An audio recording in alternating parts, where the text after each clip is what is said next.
Estamos allí, Colosenses,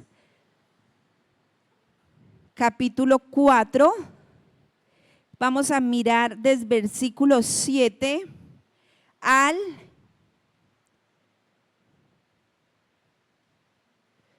18. Vamos a mirarlos todos. Dice así, estamos 4:7. Lea conmigo, dice la palabra del Señor.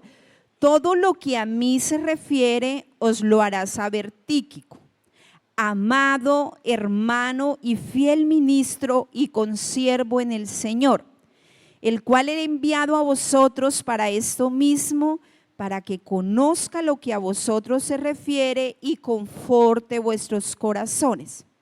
Con Onésimo, amado y fiel hermano, que es uno de vosotros, todo lo que acá pase os lo harán saber. Aristarco, mi compañero de prisiones, os saluda, y Marcos, el sobrino de Bernabé, acerca del cual habéis recibido mandamientos, si fuere a vosotros, recibirle. Y Jesús, llamado Justo, que son los únicos de la circuncisión que me ayudan en el reino de Dios y han sido para mí un consuelo. Os saluda Epafras, el cual es uno de vosotros, siervo de Cristo, siempre rogando encarecidamente por vosotros en sus oraciones, para que estéis firmes, perfectos y completos en todo lo que Dios quiere. Porque de él doy testimonio de que tiene gran solicitud por vosotros y por los que están en Laodicea y los que están en Heriápolis. Os saluda Lucas, el médico amado, y Demas. Saludad a los hermanos que están en Laodicea y a Ninfas y a la iglesia que está en su casa. Cuando esta carta, dice Pablo, haya sido leída entre vosotros, haced también que se lea en la iglesia de los laodicenses, y que la de Laodicea la leáis también vosotros. Decida Arquipo, mira que cumplas el ministerio que recibiste en el Señor. La salutación de mi propia mano, de Pablo, acordaos de mis prisiones, la gracia sea con vosotros. Amén. Aprovechamos también para darle una bienvenida a los hermanitos que se conectan a través de las redes sociales de la iglesia. Entonces, bienvenidos y vamos a estar atentos a la transmisión. Entonces, hermanos, hemos acabado de leer lo que se referencia aquí en la Biblia como esa salutación final que Pablo dirigió a una iglesia que estaba ubicada en Colosas, que la carta se llama Colosenses. Y vamos a ver, hermanos, cómo a través, es un saludo final en algunos versículos, cuando ya Pablo está terminando de escribir esta preciosa carta, pero vamos a ver cómo estos versículos muestran la extraordinaria, maravillosa, la grandeza, hermanos, de la obra del Evangelio en el corazón de las personas que lo reciben y a quien Cristo es revelado. Esta escritura, hermano, es una ventana que nos permite ver esa obra del Evangelio en la vida del apóstol Pablo, pero también en varias personas donde se evidencia el entendimiento de ellos como siervos de Cristo. Y Pablo va a mencionar en estos versículos 8 personas que recibieron el Evangelio en su corazón. Los voy a nombrar así rápidamente: Tíquico, Onésimo, Aristarco, Marcos, Jesús llamado el Justo, no está hablando de Jesús de Nazaret, sino de un discípulo, Epafras, Lucas y Arquipo. Y cuando usted lee esa carta, él nombra o habla de la siguiente forma, o se dirige a ellos con los siguientes enunciados. Él dice: amados hermanos, fieles ministros, siervos del Señor, compañeros de sus prisiones, que le ayudaban en el reino de Dios, que fueron un consuelo para la vida de Pablo, que tenían solicitud por la iglesia. Y todo esto, hermanos, se resume en el fruto que el evangelio produce en el corazón de la persona cuando conoce a Jesucristo. Todos esos enunciados o esas declaraciones que Pablo habla es ese resumen de lo que se podía evidenciar en estos hombres a través de ellos haber recibido a Jesucristo, haber escuchado la predicación del evangelio, haber permanecido, como dice la palabra. Hace 15 días, hermanos, cantaron una canción en ese lugar. Sí, fue hace 15 días. Y esa canción tenía una letra muy hermosa y dice: cantaremos de tu gran amor, de tu misericordia, Señor. Y mientras yo me estaba gozando en la letra de esa canción, hermanos, y hago un paréntesis aquí para decirle, iglesia, que aprovechemos al máximo esta libertad que nosotros tenemos en este país de poder reunirnos a las 7:30 de la mañana, que no nos tiren piedras, que no nos traten de locos, y poder reunirnos a hacer bulla con la música y cantar al Señor. Aprovechemos cada espacio que ustedes tienen en este lugar, hermano, para que usted no esté como un espectador, sino que usted se pueda gozar en su espíritu de las verdades. No sé si ustedes le colocan cuidado a la letra, lo que cantaron hoy, y usted no puede un corazón resistirse ante que eso es una verdad de Dios. Porque, ¿qué dice la canción? En la tierra cantamos las verdades ¿de quién? De Dios. Así que gocémonos, hermanos, cuando estemos en este lugar y tenemos esta libertad. Podemos aplaudir, podemos danzar, podemos dar gritos de júbilo, no tenemos que escondernos, hermano, y podemos declarar, podemos hacer oír la voz de nuestra alabanza. Tenemos todo, hermanos, para hacerlo. Tenemos todo para hacerlo. Dios nos ha bendecido. Poderlo hacer es un privilegio. Bueno, y estábamos cantando esa canción y uno se quebranta al ver y al experimentar que nosotros podemos cantar del amor de Dios y de la misericordia de Dios. Y mientras yo estaba allí cantando, que estaba como por ese lado, una cosa vino aquí a mi corazón y me llevó a la palabra. Y en Mateo 24, en el libro de Mateo 24 hay una declaración que el Señor Jesús hace. Vino esa palabra a mi corazón, me acordé, no tenía nada que ver, en ese momento no lo entendía, que era lo que el Señor quería mostrarme una vez más. Y dice la Biblia allí que cuando el Señor Jesús estaba hablando con sus discípulos acerca de los tiempos futuros, de las cosas que iban a pasar, el Señor Jesús les dijo: en los postreros tiempos la maldad se va ¿a qué? Y por causa de la maldad se multiplica el amor de muchos se enfriará. Inmediatamente a mi corazón, hermanos, Jesús estando con sus discípulos, enseñándoles acerca de la oración. Y hago otro paréntesis, hermano. La oración en nuestra vida no es una opción, es una necesidad. Eso lo dice la Biblia. Jesús sentó a sus discípulos y les dijo: es necesario que oren siempre y no desmayen. Y la oración para mí es un deleite. Hermano, y ahorita cuando cantábamos que día y noche el incienso subirá, si usted deja de orar, no deja de subir ese incienso. Si usted deja de orar, no deja de subir ese incienso día y noche. Porque hay personas que han comprendido, hermanos, que la oración, dice, de los reptos es el gozo del Señor. O sea, eso es algo maravilloso. Cierro paréntesis, oremos, hermanos. Ahora, Jesús estaba enseñando acerca de la oración, de la necesidad de orar siempre y no desmayar a sus amados discípulos. Y cuando él termina esa parábola que les enseña, les dice lo siguiente. Les dice, ¿no les va a responder Dios, el Dios de justicia? ¿No les hará justicia a ustedes que claman día y noche?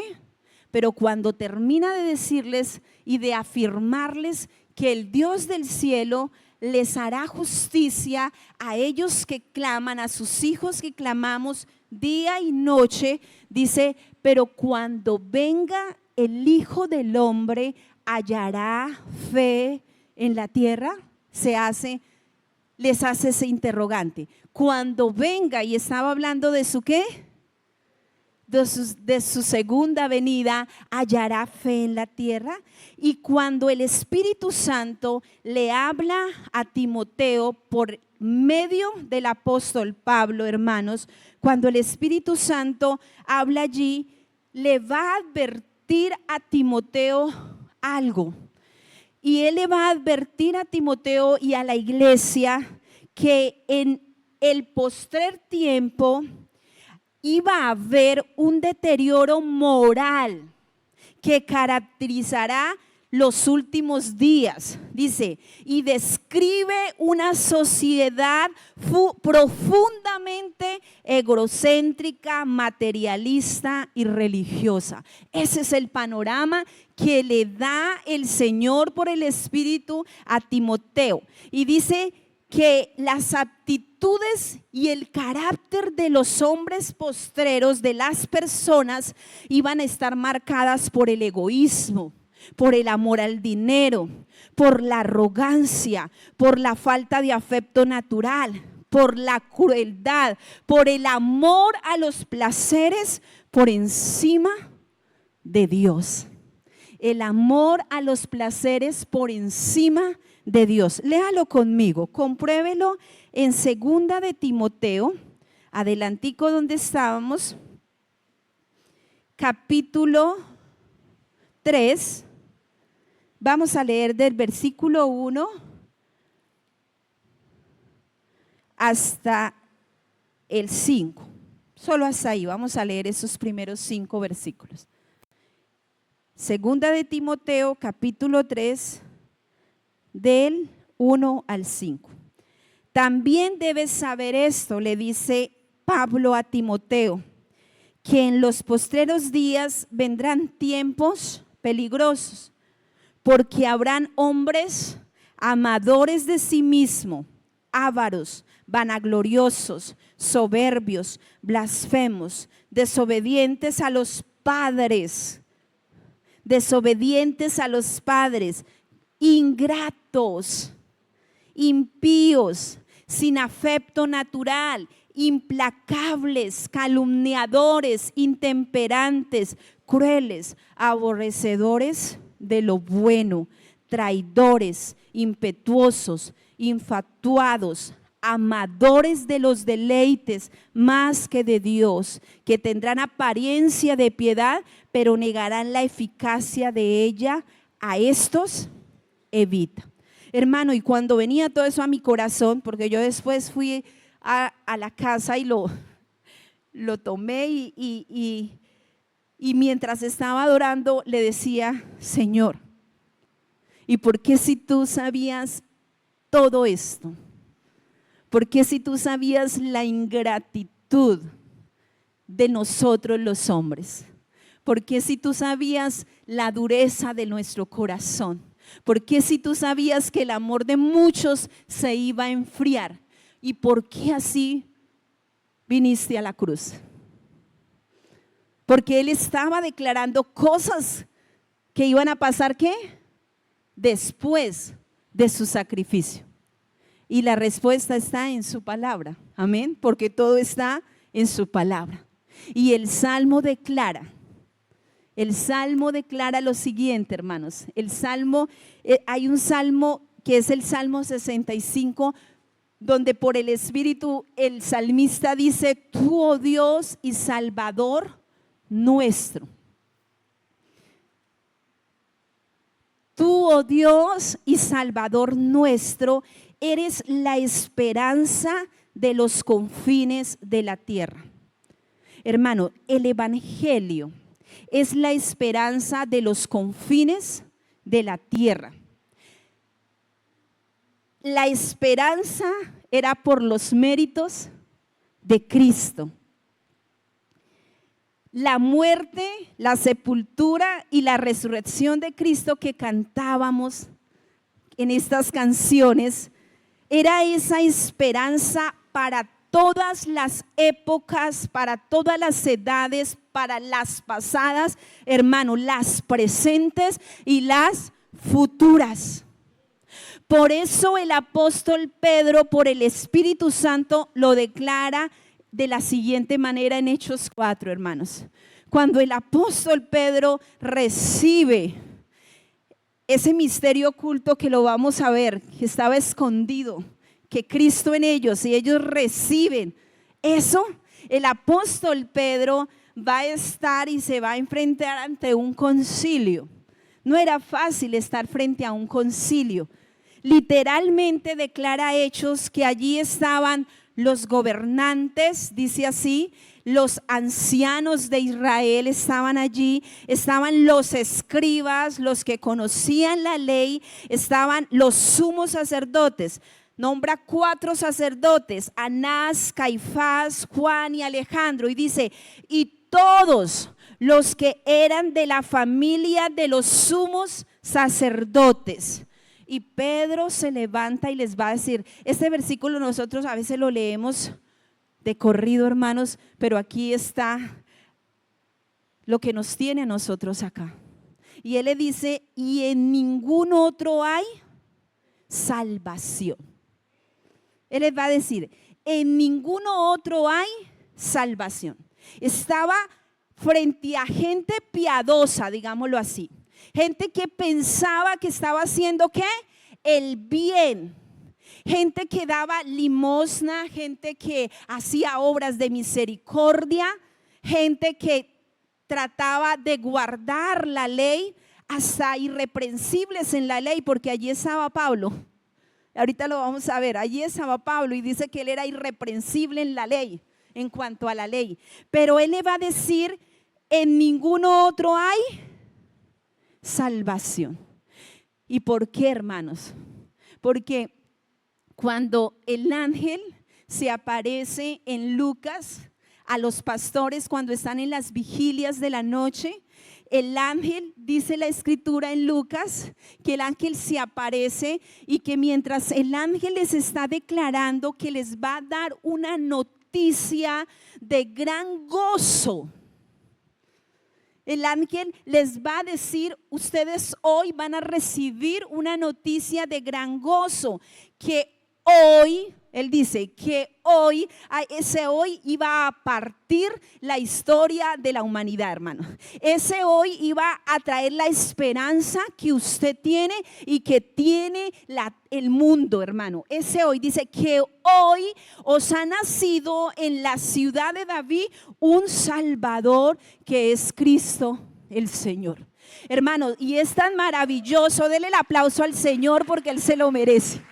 Hermano, y es tan maravilloso que cuando este ángel le está diciendo eso a estos pastores, dice la escritura que de repente apareció con el ángel una multitud de las huestes celestiales. Yo no sé si usted se imagina eso. O sea, cuando el ángel está declarando que ha nacido una nueva de gran gozo para la tierra, para los hombres, aparece una multitud de huestes celestiales que alababan a Dios. ¿Y saben qué decían? Esa multitud, ellos alababan a Dios por lo extraordinario que estaba pasando y decían, gloria a Dios en las alturas. Y mire lo que le va a decir, y en la tierra paz. Por eso dice, no es la paz que el mundo la da, hermanos. Porque dice, y buena voluntad para con los hombres. ¿Sabe cuál es esa voluntad buena, agradable y perfecta? Jesucristo de Nazaret, hermanos. Esa es esa voluntad, hermanos, para cada uno de nosotros. Y ahora el apóstol Pablo va a afirmar por el Espíritu que no hay otro fundamento que el que ya está, ¿qué? Puesto. Y él dice, no hay otro fundamento, el cual ya está puesto y es Jesucristo. Lo declara él. Y cuando Pedro está hablando, les va a decir, en ninguno otro hay salvación. O sea, le está diciendo a esos gobernantes, a esos maestros de la ley, a esos, ustedes necesitan de Jesucristo para hacer ¿qué? Para ser salvos. A esos intérpretes, a esos que guardaban la ley de Dios y que se congregaban y que iban, les decían, ustedes necesitan a Jesucristo para hacer ¿qué? Para ser salvos. Dice, porque no hay otro nombre bajo el cielo.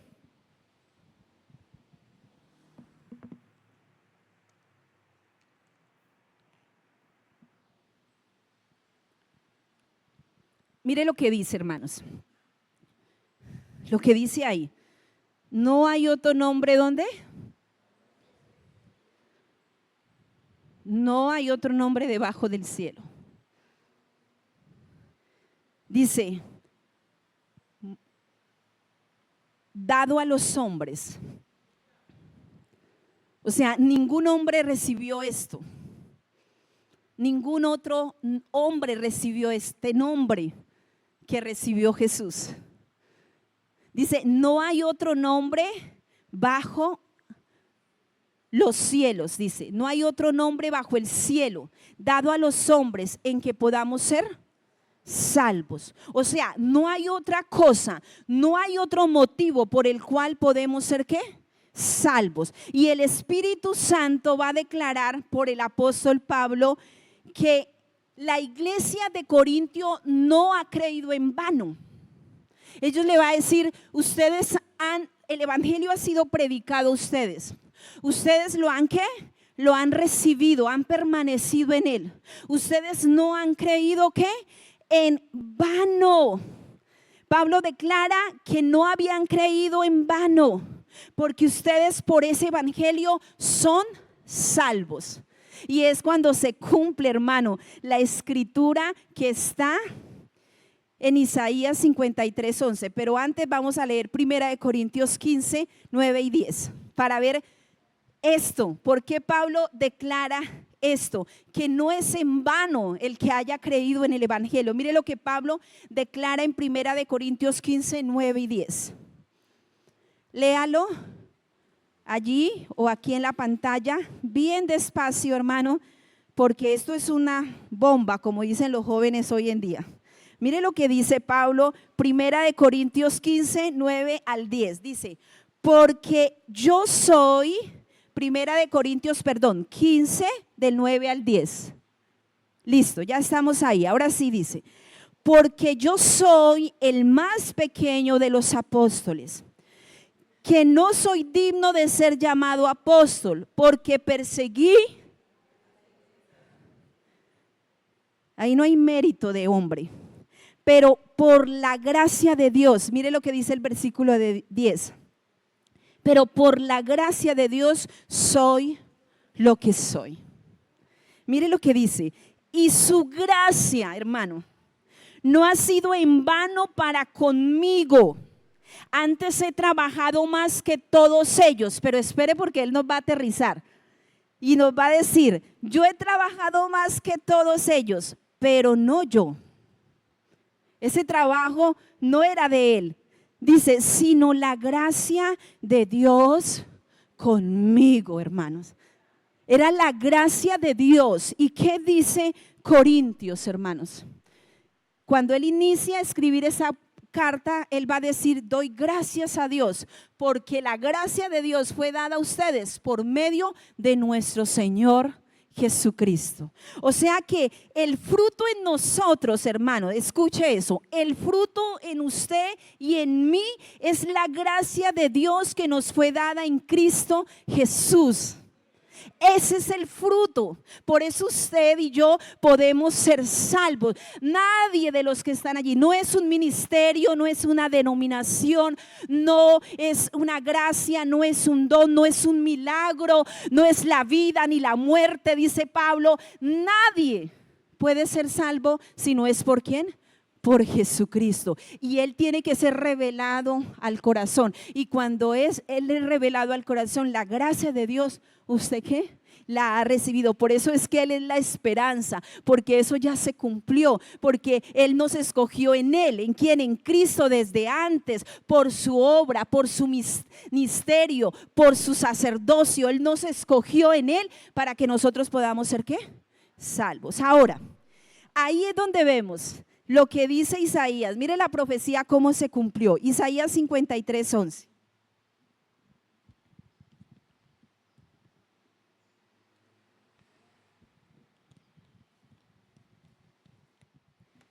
Estoy tratando de estar mesurada porque es que he estado indispuesta de la garganta y no sé, anoche me hicieron gritar un poco, pero no mi esposo, Colombia. Colombia, si, si nos emociona Colombia, ¿cómo no nos va a emocionar conocer esta verdad, hermano?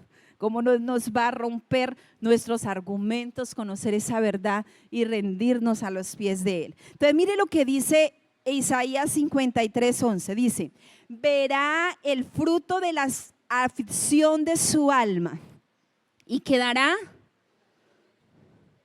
Yo quiero que usted pare. Aquí está hablando, el Isaías 53 habla de los sufrimientos del siervo de Dios. Y aquí está hablando que ese siervo iba a ver el fruto de ¿qué? O sea, la aflicción de su alma iba a producir ¿qué? Un fruto. Y cuando él viera ese fruto, ¿cómo iba a quedar? ¿Por qué? Ahí está la respuesta. Dice: por su conocimiento justificará mi siervo justo a muchos y llevará las iniquidades de ellos.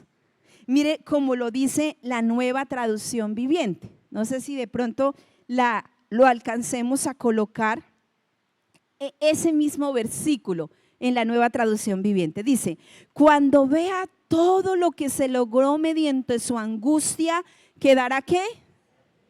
Y a causa de lo que sufrió, mi siervo justo hará posible que muchos sean contados entre los justos, porque él cargará con todos los pecados de ellos. Hermano, eso lo entendemos cuando recibimos el Evangelio de Cristo y hablamos de la justificación y entendemos que estamos siendo justos ante Dios. O sea, yo no sé si usted no le da alegría cuando usted puede saber que lo ha hecho justo ante Dios y que ha reconciliado su relación, que ha vuelto su relación con Dios, es el fruto de la aflicción de Cristo. Es la muerte, la sepultura y la resurrección. Es lo que me ha hecho justo ante ¿qué? Ante Dios. ¿Y que Él cargó qué? Todos mis pecados. Y entonces Efesios dice que la iglesia es el cuerpo de Cristo, ¿cierto? La iglesia es el cuerpo de Cristo. Y dice la Escritura que de quien ella recibe su plenitud, ya que Cristo es quien lleva todas las cosas a la plenitud. Mire, vuélvalo a leer, lo estamos leyendo en la Dios habla hoy, Efesios 1:23. Dice: pues la iglesia es,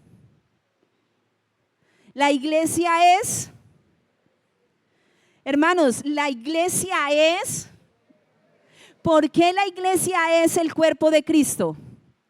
Por el fruto de su aflicción. Porque Él puede morar en nosotros. Mire lo que dice, pues la iglesia es el cuerpo de Cristo, de quien ella recibe su plenitud. La iglesia recibe la plenitud ¿en quién?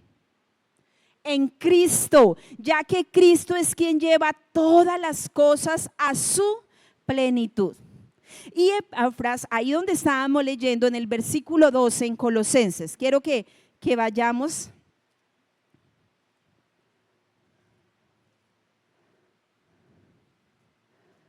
En Colosenses 4, mire lo que dice el versículo 12, dice, os saluda Epafras, el cual es uno de vosotros, siervo de Cristo, siempre rogando encarecidamente por vosotros en sus oraciones, para que seáis firmes, perfectos y completos en todo lo que Dios quiere.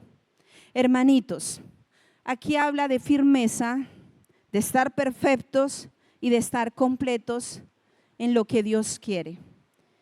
Hermanitos, y esto lo recibo porque se lo he escuchado varias veces a la pastora y sé que es así. Dice, lo que está en Cristo es lo que Dios acepta.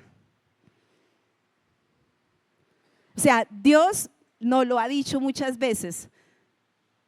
Realmente en mi poquito tiempo que llevo en esta tierra, hermanos, yo decía, Señor, yo no podría estar delante de ti con mis méritos.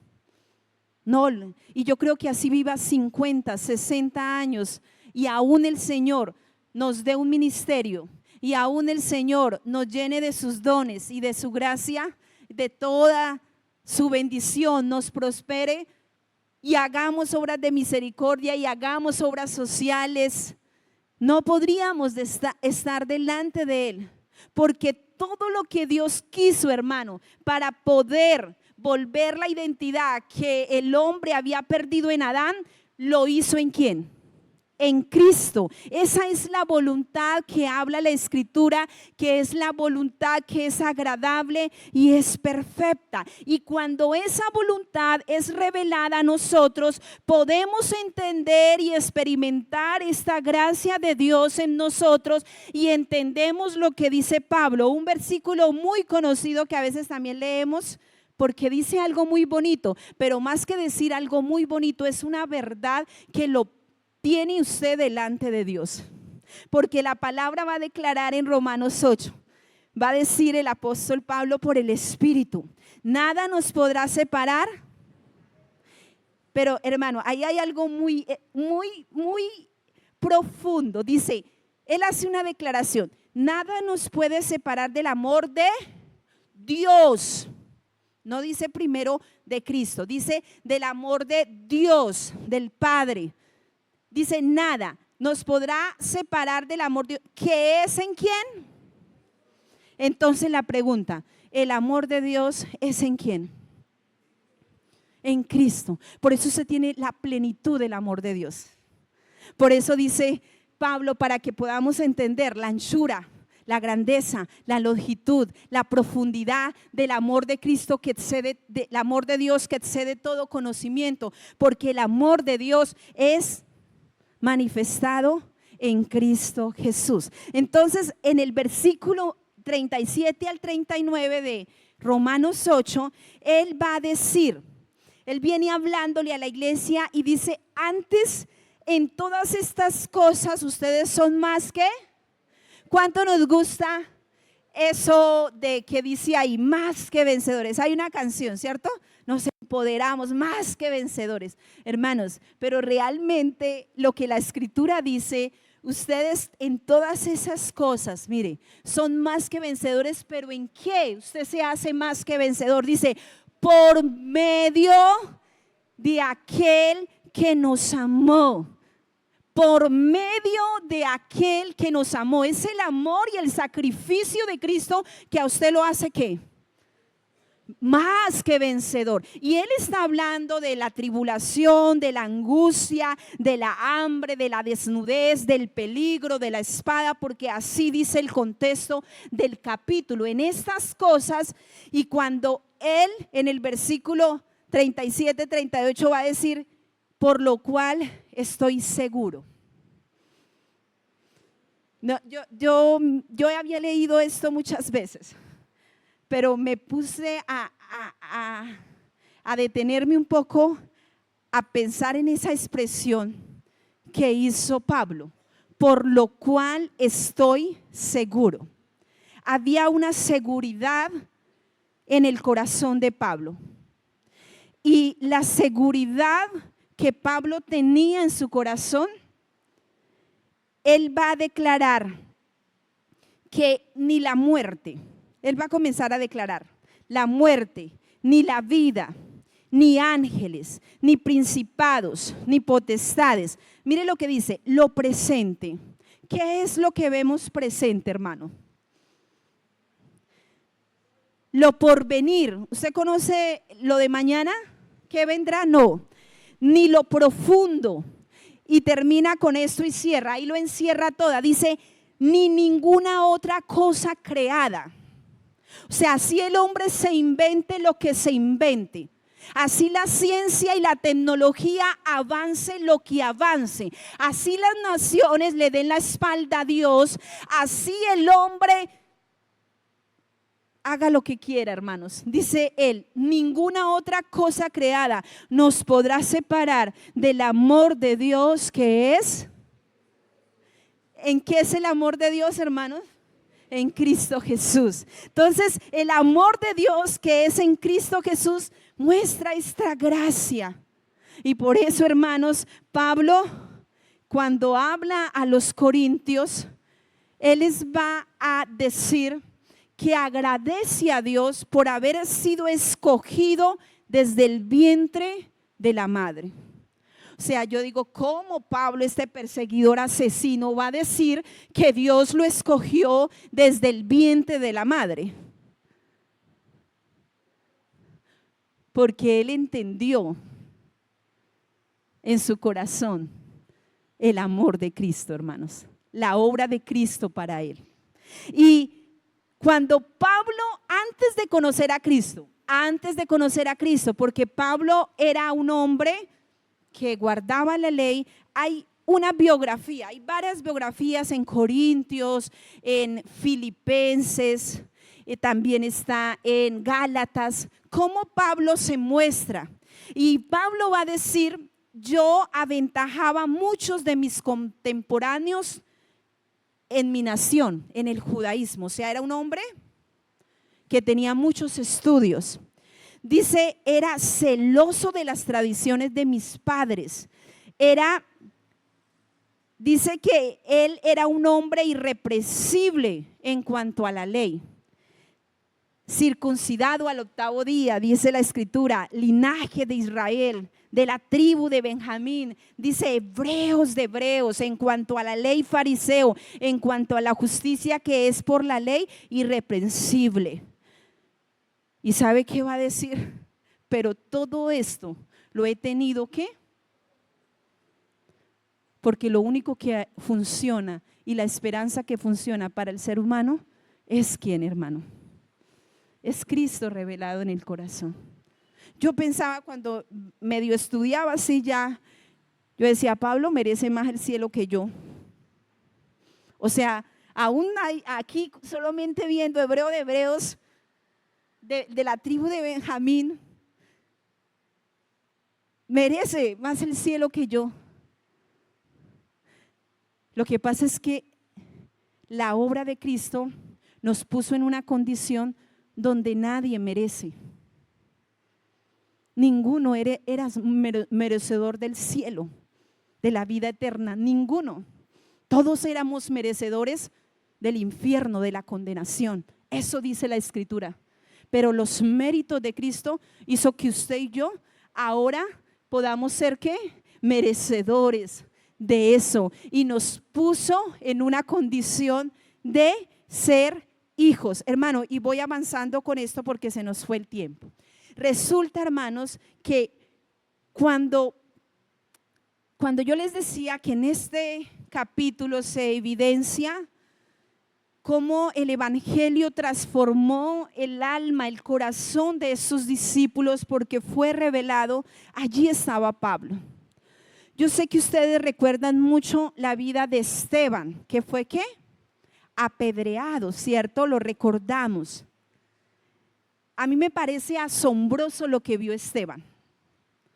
Esteban confirmó en la tierra y antes en lo terrenal, pudo ver al Señor sentado a la diestra ¿de quién? Del Padre. Cuando él estaba para morir apedreado por la predicación que ellos hacían, dice la Escritura que él, lleno del Espíritu Santo, alzó los ojos al cielo y vio la gloria de Dios, y dice que vio a Jesús sentado a la diestra ¿de qué?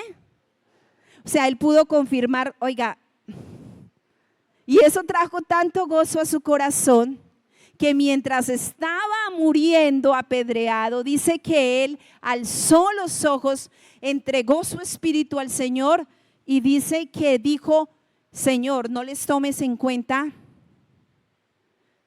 su pecado. ¿Y sabe por quién estaba orando él? Por Pablo. Sin saber, él estaba orando por Pablo. Mire lo que dice Hechos 7:58. Hechos 7:58.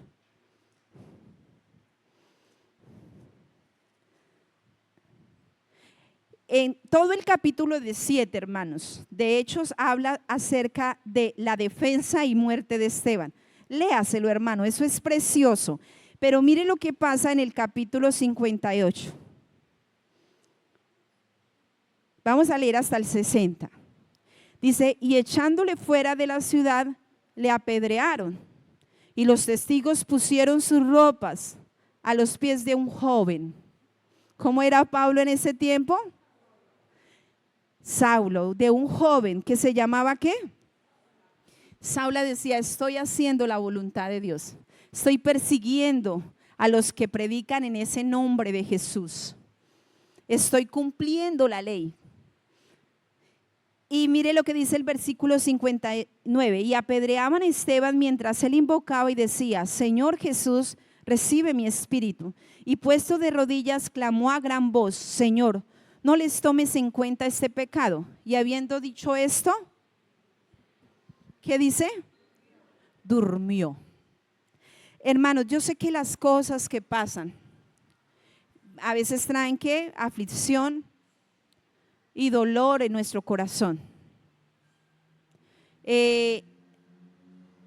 Pero cuando usted está en Cristo, hermanos, porque la Biblia declara que eso mismo que recibió Esteban y que después de unos días vamos a ver a Pablo recibiendo, porque esto era algo que Dios estaba preparando para llevar a Pablo a algo.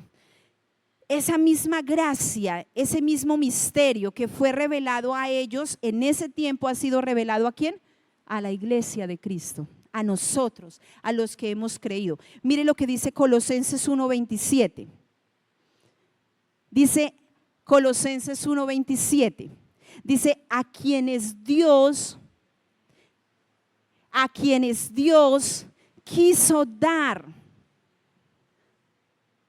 Es que todo comienza por la voluntad de Dios. A veces nosotros nos sentimos mejores que otros, hermana. Y esta voluntad de salvarnos no fue de nosotros, fue de Dios. Él quiso, dice, quiso dar. Dios quiso dar a conocer las riquezas de la gloria de este misterio entre los gentiles, que es Cristo. ¿Qué es Cristo qué? ¿Cuál es ese misterio entre los gentiles, hermanos, que es Cristo qué? En vosotros la esperanza de ¿quién? De gloria.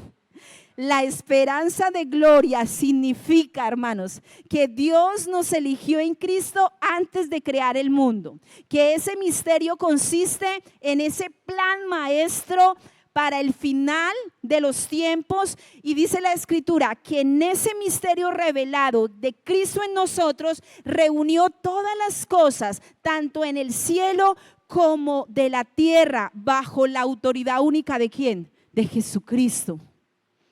Y la palabra declara, por eso es que dice la Biblia, que ya no vivo yo.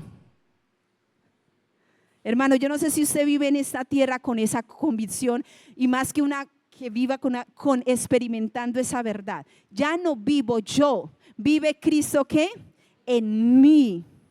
Y lo que ahora vivo en la carne, dice la Escritura, lo vivo en la fe del Hijo de Dios. Espere ahí. Él dice, lo vivo en la fe del Hijo de Dios, el cual me amó y se entregó a sí mismo. ¿Por qué? Por mí. Eso es lo que nos tiene, hermanos. Cristo está en vosotros. Y por eso, hermanos, el evangelio es una nueva creación. Eso nos lo ha explicado el pastor. No, esto lo he escuchado también de él. El evangelio no nos mejora la vida. Escuche eso. El evangelio no nos mejora la vida, sino que Dios puso ese viejo hombre en una cruz, y ese viejo hombre muere en esa cruz. O sea, usted no está muriendo todos los días. Cuando usted recibió el evangelio, ese viejo hombre muere en esa cruz y se produce un ¿qué? ¿Hay varios nacimientos? No, hermano. Hay un solo nacimiento, y es un nuevo nacimiento. Por eso la gran noticia del evangelio es que dice la Escritura que Él puso una simiente ¿qué? Nueva en nosotros. Una simiente que no es de nuestra naturaleza, sino es eterna, dice la Escritura, y es donde restaura lo que se perdió en Adán. Es donde Él restaura. Y alguien lo dijo de la siguiente manera, se lo escuché a un hombre, dice, Dios no nos vino a ayudar, hermanos, escuche eso, Dios no nos vino a ayudar, Dios resuelve el problema del hombre en la cruz. Eso es algo para yo rendirme a los pies del Señor. Él resolvió mi problema en la cruz. Dios nos hace nacer a una nueva ¿qué? Entonces no vivimos como condenados, hermanos, porque el que está en Cristo, ¿qué dice la palabra? Es una nueva criatura. Usted debe vivir, eso es lo que dice la Escritura cuando dice que nuestro corazón se gozará y nadie quitará nuestro gozo. ¿Por qué? Porque estamos seguros, hermanos, de que estamos en Cristo Jesús y de que Él nos ha hecho nueva criatura, y que comencemos a crecer en ese fundamento que es que Cristo, y estos hombres lo hicieron. Hermano, Onésimo era un esclavo ladrón que no merecía sino la muerte. Eso merecía Onésimo, el que Pablo llama amado fiel. ¿Sabe por qué Pablo lo puede llamar amado fiel? Por Cristo Jesús, hermano. Porque Onésimo merecía morir. Fue un esclavo que robó a su amo, y según la ley romana, los esclavos cuando robaban y se escapaban eran dignos reos de muerte. Pero Pablo va a decir, cuando declara de este hombre, ahora este hombre me es útil a mí, le es útil a usted. Yo, si algo te debe, póngalo ¿qué? Y eso es lo que hizo el Señor Jesús. Puso su deuda y mi deuda en la cruz, hermano. No sigamos cargando eso, hermanos, porque no vamos a vivir y a experimentar la plenitud. Y va más allá. Yo, por ejemplo, entendía esto en el dolor que pueden sentir los hermanos de Venezuela, hermanos en Cristo, que sus familias les quedaron allá. Pero yo digo que eso es lo que significa, hermanos, que nada nos podrá separar del amor de Cristo, porque ellos pudieron morir, esa iglesia pudo morir, pero si estaban en Cristo Jesús, ellos han ganado, son más que vencedores, hermano. Y a veces nosotros nos desanimamos por el otro, Pero tenemos que tener la convicción de lo que dice la palabra, hermanos. Cristo, ¿en qué? En nosotros. La iglesia. Y no hay nada más hermoso. Yo digo, no sé cómo uno puede despreciar esto que el Señor nos ha concedido. Póngase de pie, hermanito. Vamos a dar gracias a Dios. Y dele gracias a Jesús en esta hora. Dele gracias a Jesús porque es tan extraordinaria su obra en la cruz. A veces